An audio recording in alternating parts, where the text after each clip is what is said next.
The first thing I saw when I opened my eyes was a number: $18,600. For a few seconds, I couldn't understand what I was looking at. I was lying in a hospital bed, an IV running into my hand, a monitor quietly tracking my heartbeat.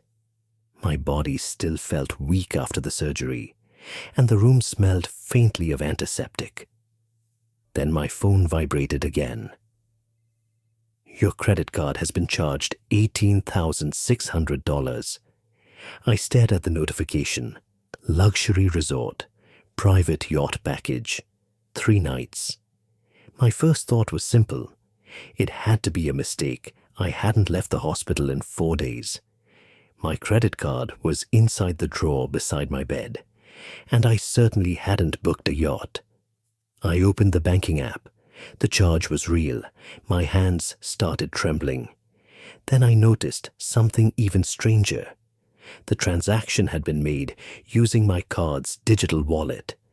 Someone had my card information, someone close enough to know exactly how to use it.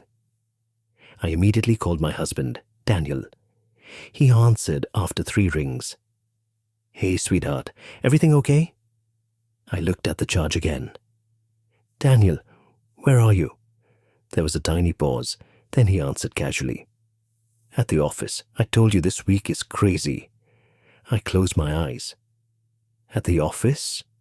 "Yeah, why?" I almost told him about the charge, almost. But something stopped me. Instead, I said quietly, "Nothing. I just wanted to hear your voice." He laughed softly. "I'll come see you tonight. Get some rest." The call ended. I placed the phone on my chest. For the first time since waking up from surgery, I wasn't thinking about my recovery. I was thinking about one question. If Daniel was really at work, who was using my card? A few minutes later, the television mounted across from my bed switched to the local news. I wasn't paying attention at first. Then the reporter said something that made me look up. "Tonight, several prominent local families have gathered for an exclusive weekend celebration at the newly opened Azure Bay Resort." The screen showed a beautiful beachfront property. A crowd stood near a private dock. Champagne, music, luxury cars. Then the camera moved closer. My heart stopped. I recognized the first person immediately. My mother. Standing beside her was my younger brother. And then I saw him, my husband, Daniel, wearing a white shirt, smiling, holding a champagne glass, standing on the deck of a private yacht. The same yacht package that had just charged $18,600 to my credit card. I didn't breathe. I didn't move. I simply watched my husband laugh with my family while I lay alone in a hospital bed. The reporter continued talking, but I couldn't hear a single word. My eyes stayed fixed on Daniel. Then he lifted his glass and smiled for the cameras. That was when I understood something. The charge wasn't a mistake. My husband hadn't been at work. He had been on vacation, with my family, using my money. And somehow, I had a feeling the yacht wasn't the worst thing they had done. I slowly picked up my phone. I didn't call Daniel again. I didn't call my mother. I didn't scream. I simply opened my banking app one more time and whispered to myself, "Okay, let's see what else you bought." I stared at the banking app for almost a full minute before touching the screen again. The $18,600 charge was still there. Luxury resort, private yacht package, 3 nights. My husband's face was still frozen in my mind from the television. I wanted to call him. I wanted to call my mother. I wanted to demand an explanation from every person I had ever trusted. But I knew something about Daniel. When he was caught off guard, he lied badly. When he had time to prepare, he lied beautifully. So I didn't give him time. I opened the transaction details. The charge had been made 5 days earlier. the same day Daniel had told me he was staying late at the office. I scrolled down. There was a second charge, $2,140. Executive dining package. Then another, $1,860. Premium airfare. My throat tightened. I kept scrolling. $740, $1,200, $560, $3,400. All of them were from the last 10 months. And almost every single one had been made while I was working, sleeping, or traveling. Nothing looked suspicious by itself. That was the clever part. There was no single transaction large enough to make me panic. They were small enough to disappear inside ordinary expenses. But together, they told a completely different story. I opened the statement from 6 months earlier. There it was again. A hotel in California, then a restaurant in New York, then an airline ticket. I knew that airline ticket. I remember Daniel telling me he'd flown to Chicago for a business meeting that week. Chicago, not California. I sat back against the pillow. My heart monitor began ticking faster. A nurse passing my door glanced inside. "Everything okay?" I forced a smile. "I'm fine." She continued down the hallway. I waited until she disappeared. Then I opened the joint account. That was when my hands went cold. There were transfers I didn't recognize. Not huge amounts. $4,000, $6,500, $3,200, $8,000, one after another. They had been transferred to an account labeled simply M Holdings. I knew that name. It belonged to my mother's investment company. I stared at the screen. My mother had asked me for money 3 months earlier. She told me she needed help covering a temporary cash flow problem. I had transferred $5,000 myself. She promised she'd pay it back. She never did. But now I was looking at almost $30,000 that had moved from our joint account to her company, and I hadn't approved any of it. I checked the dates. Every transfer had been authorized through Daniel's login. I stopped breathing for a moment. Then I noticed something else. The transfers weren't random. They happened every few weeks, almost like someone had created a schedule. I grabbed the notebook from the bedside table and started writing. Date, amount, account, reason. I didn't know what I was building yet. I only knew I needed a record. At the bottom of the page, I wrote one sentence. Find out where the money went. My phone buzzed. Daniel, a text message. Thinking about you. I'll be there tonight. Love you. I stared at those words. A few hours earlier, I might have smiled. Now they felt completely different. I typed back, love you too. Then I deleted it. I typed, okay. I stared at the message, then deleted that too. Finally, I sent nothing. For the first time in our marriage, I realized something terrifying. I didn't need Daniel to tell me the truth. I had his transactions. And numbers don't get nervous when you ask them questions. I spent the next 2 hours going through every statement I could access. By the time I finished, I had found $47,380 in unexplained spending and transfers. $47,000. And the $18,600 yacht charge wasn't even the largest expense. I put the phone down. Outside my hospital window, the sun was beginning to disappear. I looked at the list I'd written. Then I noticed something that made my stomach drop. Almost every suspicious transaction had one thing in common. My family was somehow connected to it. I didn't know why yet, but I knew what I was going to do next. I was going to find out, and this time, I wasn't going to ask them. The next morning, I woke up before sunrise. I hadn't slept much. Every time I closed my eyes, I saw Daniel on that yacht. But the yacht wasn't what kept me awake anymore. It was the money. $47,000. I opened my notebook again. I'd written down every suspicious transaction I'd found the night before. Dates, amounts, accounts, names. I started searching through old emails.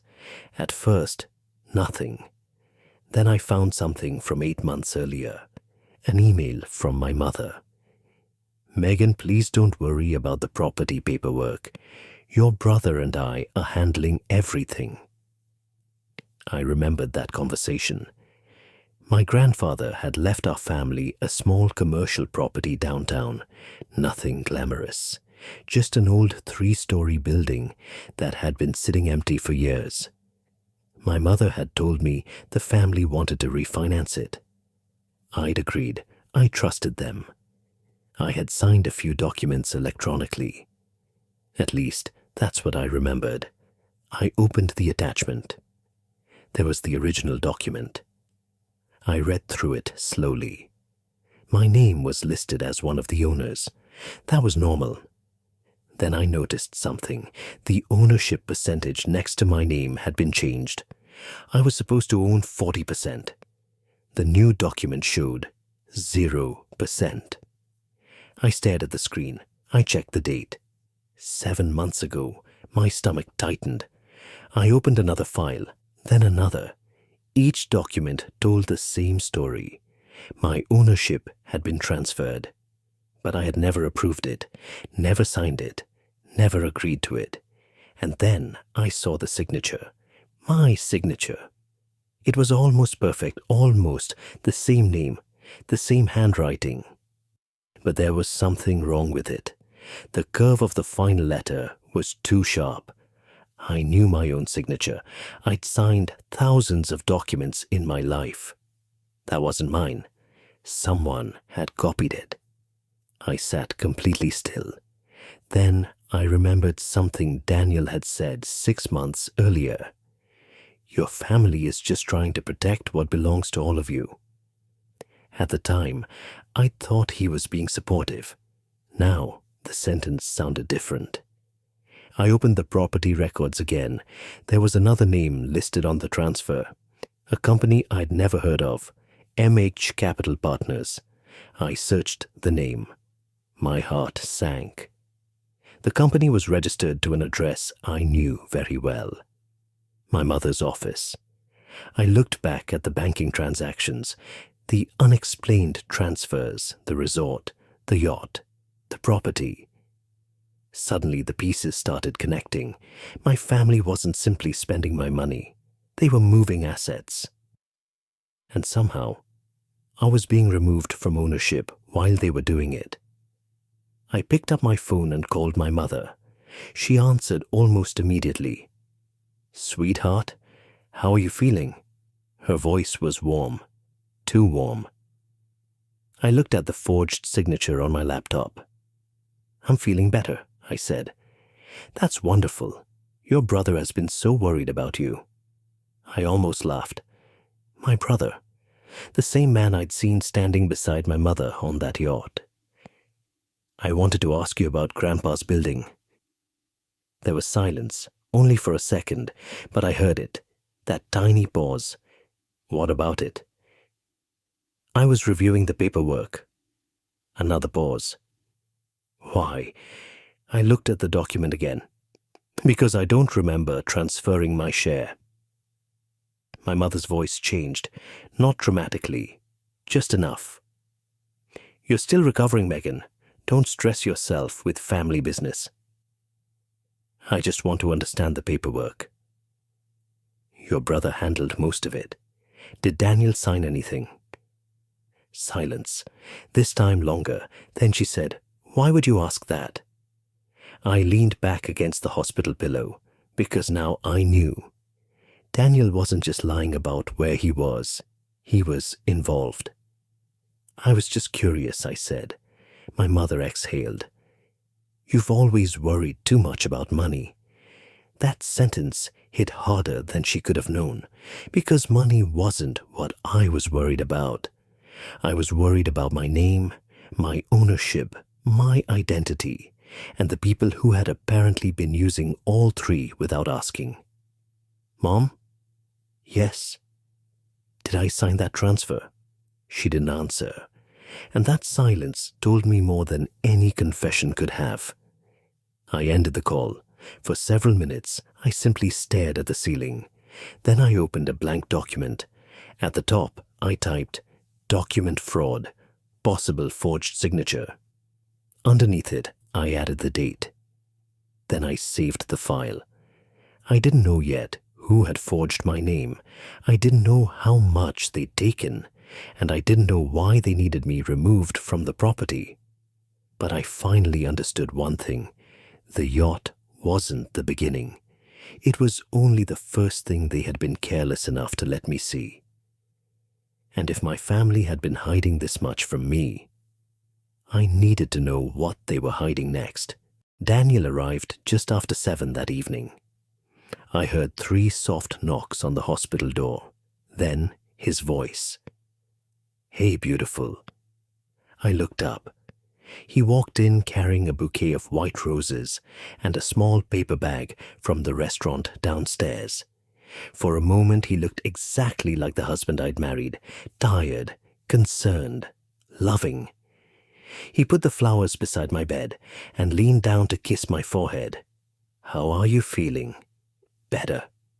"Good." He pulled the chair closer. "I've been worried sick about you." I looked at him. There was no anger in my voice when I asked, "How was work?" His eyes didn't move. "Busy? Really?" "Yeah, meetings all day." He opened the paper bag. "I brought you soup." I smiled. "That's sweet." He smiled back. Then he reached for my hand. "I hate seeing you here." I let him hold it. His thumb moved slowly across my fingers. The same hand that had apparently used my credit card for an $18,600 yacht package. I looked at his wedding ring, then at his face. "Daniel?" "Yeah?" "Do you remember the first time we talked about money?" He laughed quietly. "That's a random question. I was just thinking." He shrugged. "Probably when we were dating. You told me we'd always be honest with each other." His smile faded slightly. "Of course. Even when the truth was uncomfortable." He squeezed my hand. "Especially then." I nodded. "Good." He looked at me strangely. "What?" "Nothing." I picked up my water. He watched me take a sip. Then he said, "You know you shouldn't be worrying about finances right now." I froze. "Why would you say that?" "Because you're recovering." He smiled. "Let me handle everything for a while." Everything. That word stayed in my head. He wanted to handle everything. The money, the accounts, the paperwork, my family, maybe even my future. I put the glass down. "Actually, there's something I wanted to ask you." "Sure." "My credit card." His expression changed. Only slightly, but I saw it. "What about it?" "There was a charge." He leaned back. "What kind of charge?" "An $18,600 charge." Silence. His face went completely still. Then he gave a small laugh. "Oh? Oh? Yeah, that." I watched him carefully. "You know about it?" "Of course." "Then why didn't you tell me?" "I was going to." "When?" He rubbed the back of his neck. "It wasn't a big deal." I stared at him. $18,600 isn't a big deal. It wasn't for me. I felt something inside me tighten. "What was it for?" He sighed. "Your family needed it." "My family?" "Your mom was dealing with some business stuff." "And you charged it to my card?" "I was going to pay it back." "When?" "Soon." I nodded slowly. "Was that the yacht?" He looked at me. There it was, the first real crack. His eyes shifted toward the window. "What yacht?" I didn't answer. He looked back at me, then smiled. Okay. He leaned forward. It was a private event. Your father invited us. Us? Me, your mom, your brother. He stopped. And you. I almost laughed. I was in the hospital. I know. So why wasn't I there? It was last minute. Interesting. He looked uncomfortable. Then he reached for my hand again. Listen, Megan, it's not what you're thinking. I pulled my hand away. What am I thinking? That they're taking advantage of you. I stared at him. Who? Your family. He looked straight into my eyes. They've always been terrible with money. For 1 second, I almost believed him. Then I remembered the property document, the forged signature, the transfers, my mother's silence, and the fact that Daniel had been standing on that yacht. I lowered my voice. Then why are you helping them? Because they're your family. No. I shook my head. That's not an answer. He looked irritated now. You're exhausted. Maybe. You've just had surgery. I know. You're making this bigger than it is. I smiled. Maybe you're right. His shoulders relaxed. Exactly. I reached for his hand again. This time, he smiled. He thought he had won. But I wasn't finished. Daniel? Yeah? Did you authorize any transfers from our joint account? His face changed again. Only for a second. Then he answered. No. I nodded. Okay. He leaned over and kissed my forehead. Get some sleep. After he left, I waited until his footsteps disappeared down the hallway. Then I opened my phone. I had recorded the entire conversation, not because I knew exactly what I was going to do with it, but because I had finally learned something important.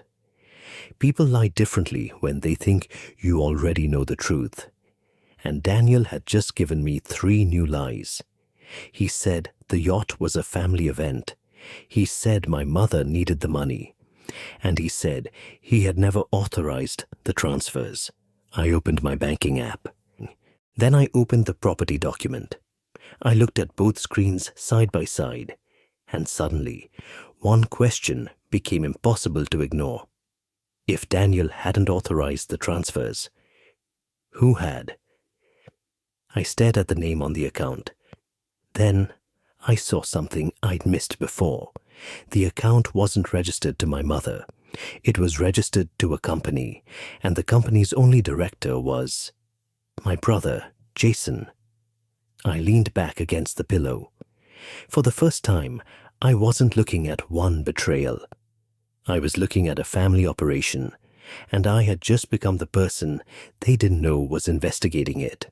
I didn't sleep that night. Not because of the surgery, not because of the pain, because of one name. Jason. My younger brother. The same brother I'd defended my entire life. The same brother who had called me the responsible one whenever he needed help cleaning up a financial mess. And now his name was attached to an account holding money that had disappeared from my family's finances. I opened my laptop. The hospital room was dark, except for the light from the screen. I searched the company name again.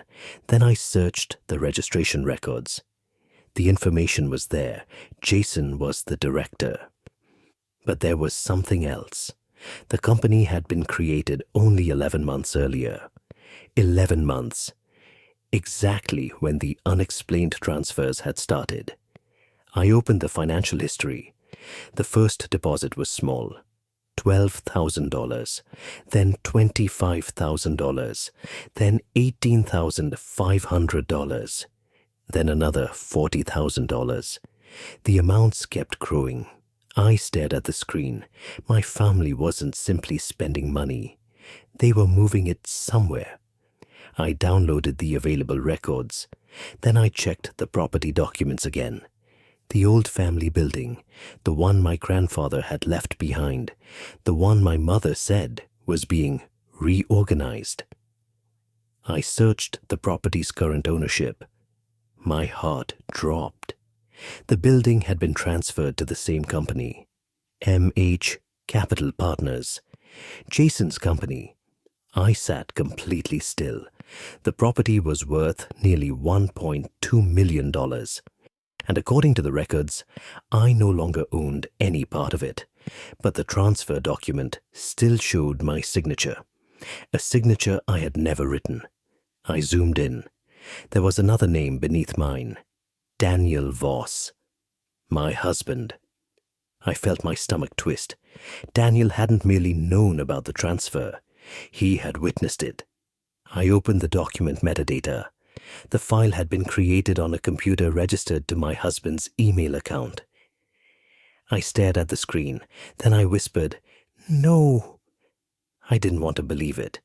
Not because I trusted Daniel anymore, but because believing it meant something much worse. My husband and my brother had been working together. Maybe my mother knew. Maybe my father knew. Maybe the entire family had known. I went back through the bank statements. The $18,600 yacht charge, the $47,380 in suspicious spending, the transfers to Jason's company. Everything suddenly looked different. Then I found the payment that made my hands shake. $7,500. Legal consulting, paid from our joint account, to a law firm. I clicked the transaction. The payment date was 3 days before my hospital admission. 3 days. I checked the recipient. It was a corporate law firm downtown. I knew the firm. My father had used them before. I searched the name online. Then I saw what they specialized in: corporate restructuring, asset transfers, ownership disputes. I closed my eyes. They had started preparing before I even knew there was a problem. I opened my email. There were hundreds of messages. Most were ordinary: bills, work, family conversations. Then I searched for the name of the law firm. One result appeared: an email from Daniel, sent 6 weeks earlier. The subject line was Megan's share. My heart began pounding. I opened it. There were only 3 lines. We need to make sure she can't interfere once the transfer is complete. Keep everything clean. She can't know until it's done. I read it twice, then a third time. I didn't cry. I didn't scream. I simply stared at those words until they stopped looking like English. She can't know until it's done. My husband had written that sentence about me, about my own property, about my own family. I saved the email, then I saved the financial records, then the property documents, then the payment to the lawyers, one file after another. I created a folder on my laptop. I named it Megan, Personal Records. Not revenge, not evidence, not war. Just records. Because I suddenly understood something.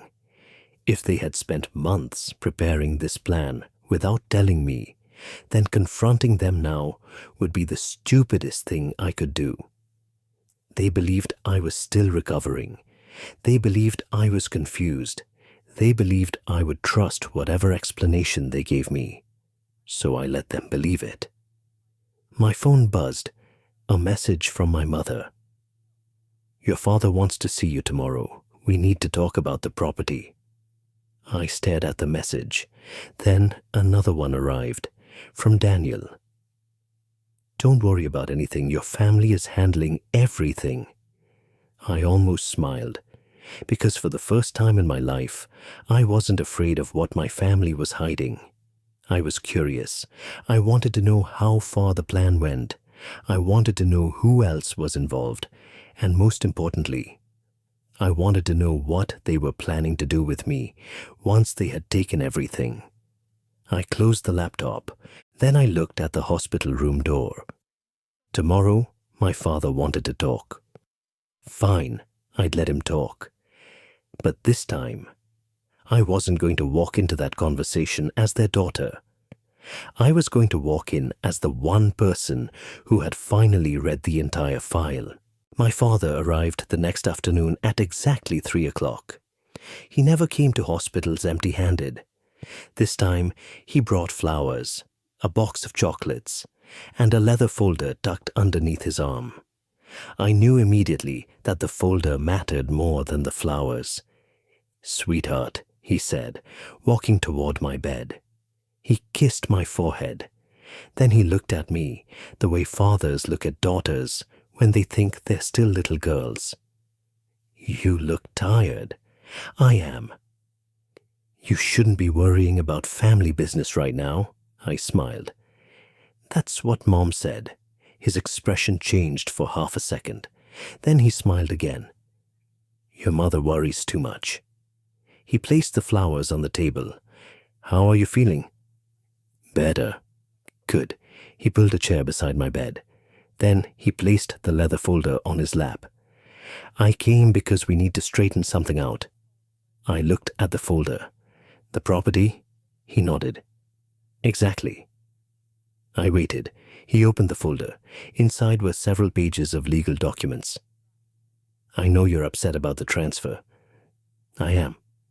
"It wasn't meant to hurt you." I looked at him. "Then what was it meant to do?" He sighed. "Protect the family." That sentence, it sounded so familiar. My mother had said almost the same thing. Daniel had said it too. Protect the family, a beautiful phrase people use when they don't want to say what they're actually protecting. I picked up the first document. "What is this?" "A restructuring agreement." "For what?" "The family assets." "Why?" "Because your brother has been handling the business." I looked at him. "Jason?" "Yes." "Why?" "Because he's ready to take on more responsibility." I almost laughed. My father leaned forward. "You've always been the cautious one, Megan. You worry about every little detail." "That's why you trusted me with the finances." He smiled. "Exactly." The irony almost hurt. For years, being the person who checked every detail had been the thing my family praised me for. Now suddenly it was a weakness. My father continued, "We're simply consolidating everything under one company." "MH Capital?" His eyes moved toward me, only briefly, but I noticed. "Yes." "And my ownership?" "You'll still benefit." "That's not what I asked." He sighed. "Your percentage will change." "To 0? He stopped. For the first time, his confidence slipped. "You're misunderstanding the paperwork." "Then explain it." He leaned back. "The property needs to be protected from unnecessary complications." "What complications?" He looked at me, then smiled gently. "You're married, Megan." I felt the blood drain from my face. "What does my marriage have to do with my grandfather's property?" "Everything." He lowered his voice. "If something happens between you and Daniel, that property becomes complicated." I stared at him. "So you removed my ownership to protect me?" "Exactly." I nodded slowly. It was almost convincing. Almost. Except I had already read the documents. I knew where the property had gone. I knew who controlled the company. And I knew Daniel had been involved. But my father didn't know that I knew, so I smiled. "Okay." He looked surprised. "Okay?" "Yes." I placed the document back on the table. "I don't want to fight with the family." His shoulders relaxed. "That's my girl." He reached over and squeezed my hand. "You're still recovering. You don't need this stress." "I agree." "Good." He picked up the folder. "I'll take care of everything." I looked at him. "Dad?" "Yes." "I'll sign whatever you need." He smiled. And there it was, the smile of a man who thought he'd won. "I knew you'd understand." He stood, then leaned down and kissed my forehead again. "Family takes care of family." I watched him walk toward the door. Dad? He turned. Yeah? Who else has signed? He hesitated. Everyone who needs to. Daniel. A pause. Then, yes. He left. I waited until the door closed. Then I reached for my phone. My hands weren't shaking anymore. I opened the recording I'd made during Daniel's visit. Then I opened the email he had sent about my property. Then the forged document. Then the bank records. 4 pieces. 4 different lies. But they were beginning to form one picture. My father wanted me to sign away my remaining rights. Daniel had already signed something. Jason controlled the company receiving the property. And my mother had lied about the entire arrangement. They didn't know I had discovered any of it. And that gave me something much more valuable than anger. Time. I opened a message to my father. I typed, "I'll sign, but I want everyone there." I stared at the message, then added, "Mom, Jason, Daniel, everyone." I pressed send. 3 dots appeared almost immediately. Then his reply, "Of course, tomorrow evening." I put the phone down. They thought tomorrow was going to be the day I surrendered. They had no idea. Tomorrow was going to be the day they finally explained themselves. And this time, I wasn't going to interrupt. I wanted every lie on the table, every signature, every name, every dollar. Because once everyone was in the same room, there would be nowhere left for them to hide. The next evening, everyone arrived at 7. My mother came first. Then Jason. Then Daniel. My father entered last. They walked into the private conference room like they were attending an ordinary family meeting. Nobody looked nervous. That almost made me smile, because they still believed I was the same Megan who would sit quietly while everyone else made decisions for her. My father placed the leather folder on the table. "Are you ready, sweetheart?" I nodded. "Yes." Daniel sat beside me. He reached for my hand. I let him. My mother sat across from me. Jason stood near the window, looking at his phone. Nobody said anything for a few seconds. Then my father opened the folder. "These documents will finalize the restructuring." He pushed them toward me. I looked down. There it was, my name, my signature line, and beneath it, the transfer that would permanently remove me from the property. I picked up the pen. Daniel smiled. My mother relaxed. Jason finally put his phone away. My father said softly, "Once you sign, everything will be settled." I looked at the paper, then at him. Before I sign, everyone became still. "I have a few questions." My father sighed. "Of course." I looked at Jason. "Why was Grandpa's property transferred to MH Capital Partners?" Jason answered immediately. "Because it's more efficient that way." "Efficient for whom? For the family?" I nodded. "Okay." Then I looked at my mother. "Why did you tell me the property was only being refinanced?" She looked confused. "I never said that." "Yes, you did." "No, Megan." She shook her head. "You're remembering incorrectly." I looked at Daniel. "And you?" He frowned. "What about me?" "Did you sign the transfer documents?" He hesitated. My father answered for him. "Daniel was only helping with the legal paperwork." I smiled. "That's not what I asked." Daniel looked at my father, then back at me. "Yes." He said it quietly. "I signed." I nodded.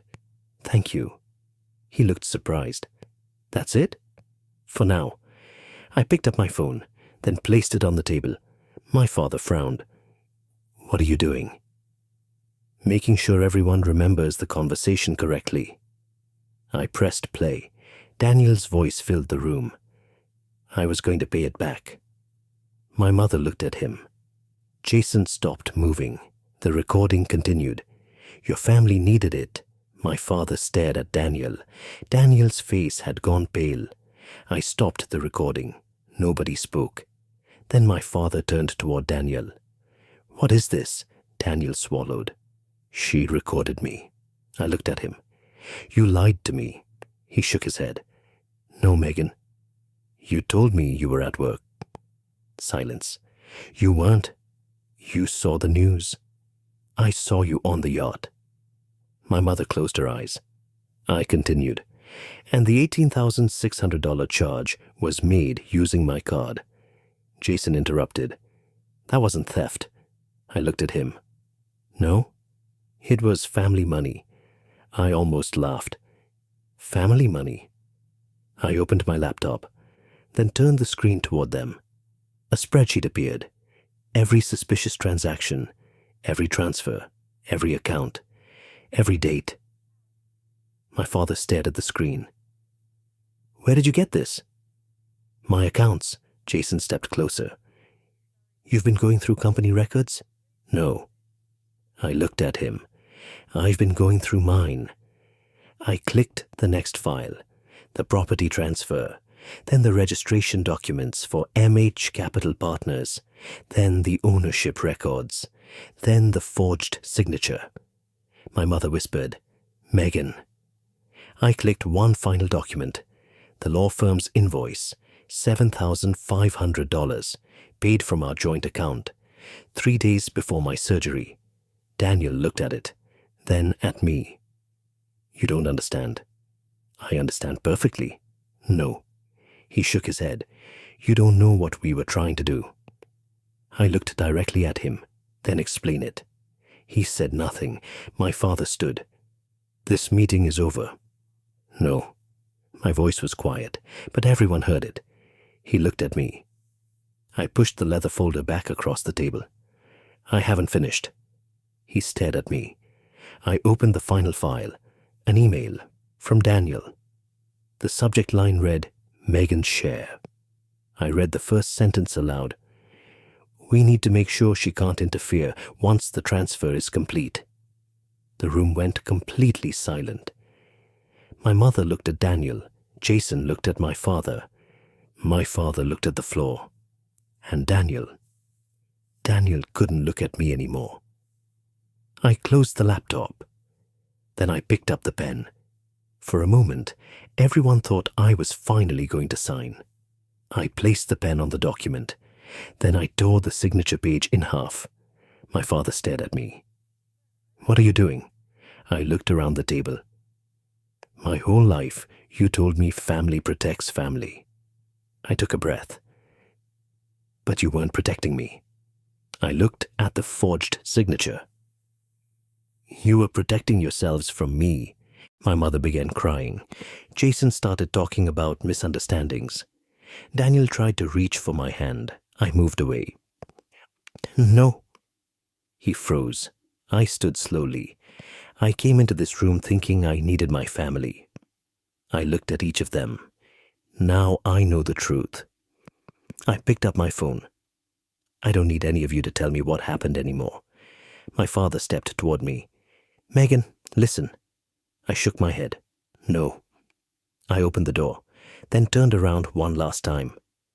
"You thought I came here to sign away what belonged to me." I looked at the documents on the table.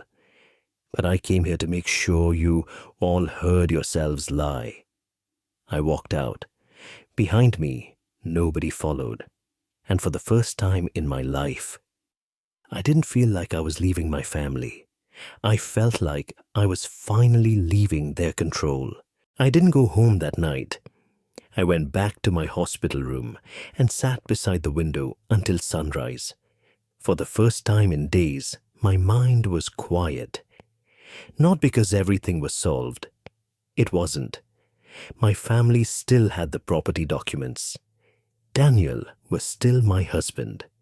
The money was still missing, and I still didn't know exactly how many people had been involved.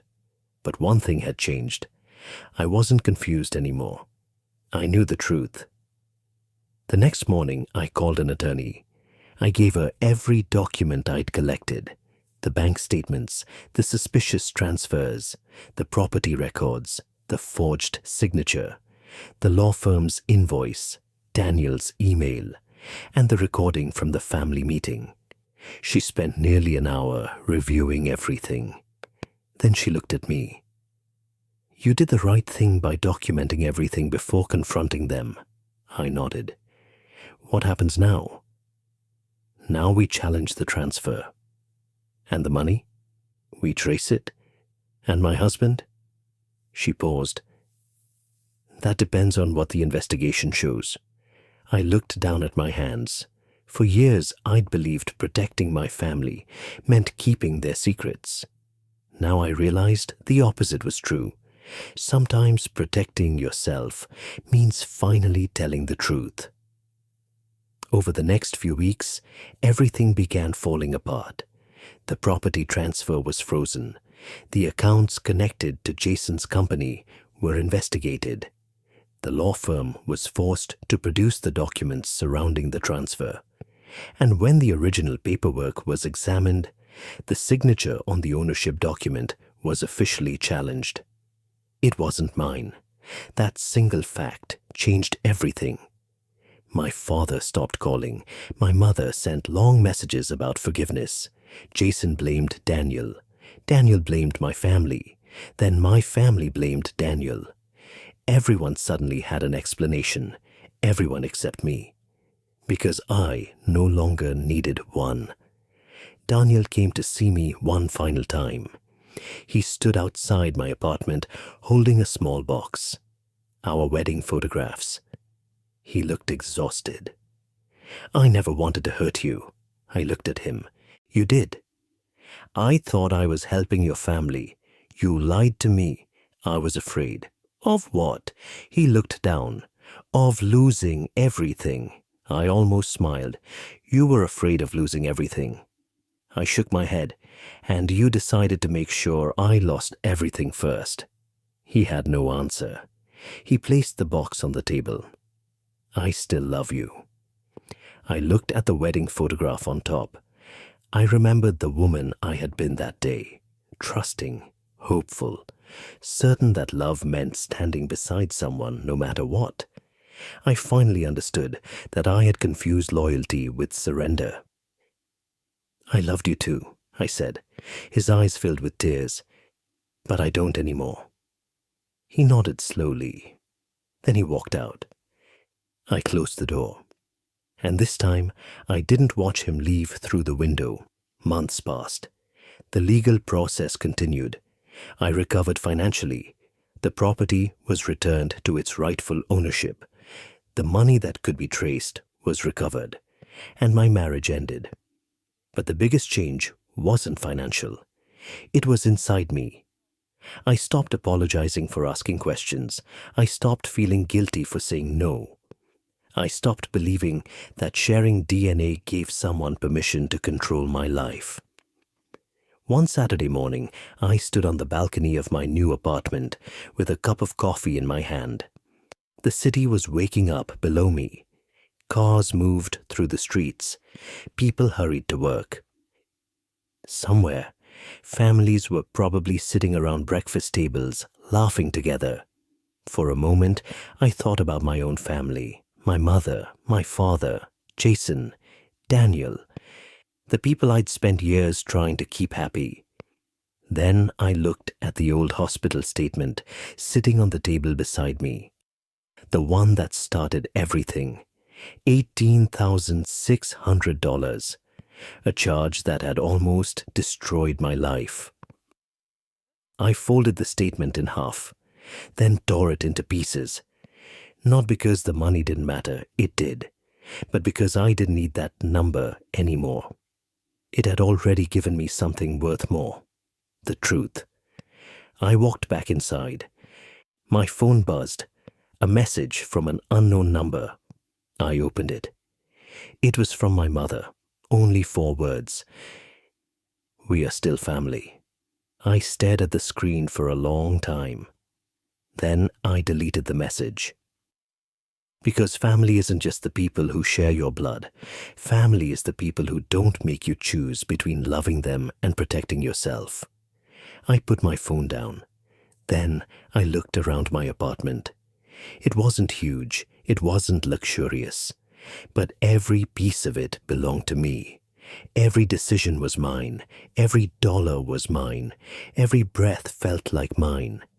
And for the first time in my life, I understood something I should have learned years ago.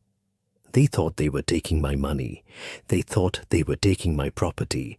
They thought they were taking away my future. But they were wrong, because the thing they gave me without realizing it was freedom, and I would never give that back.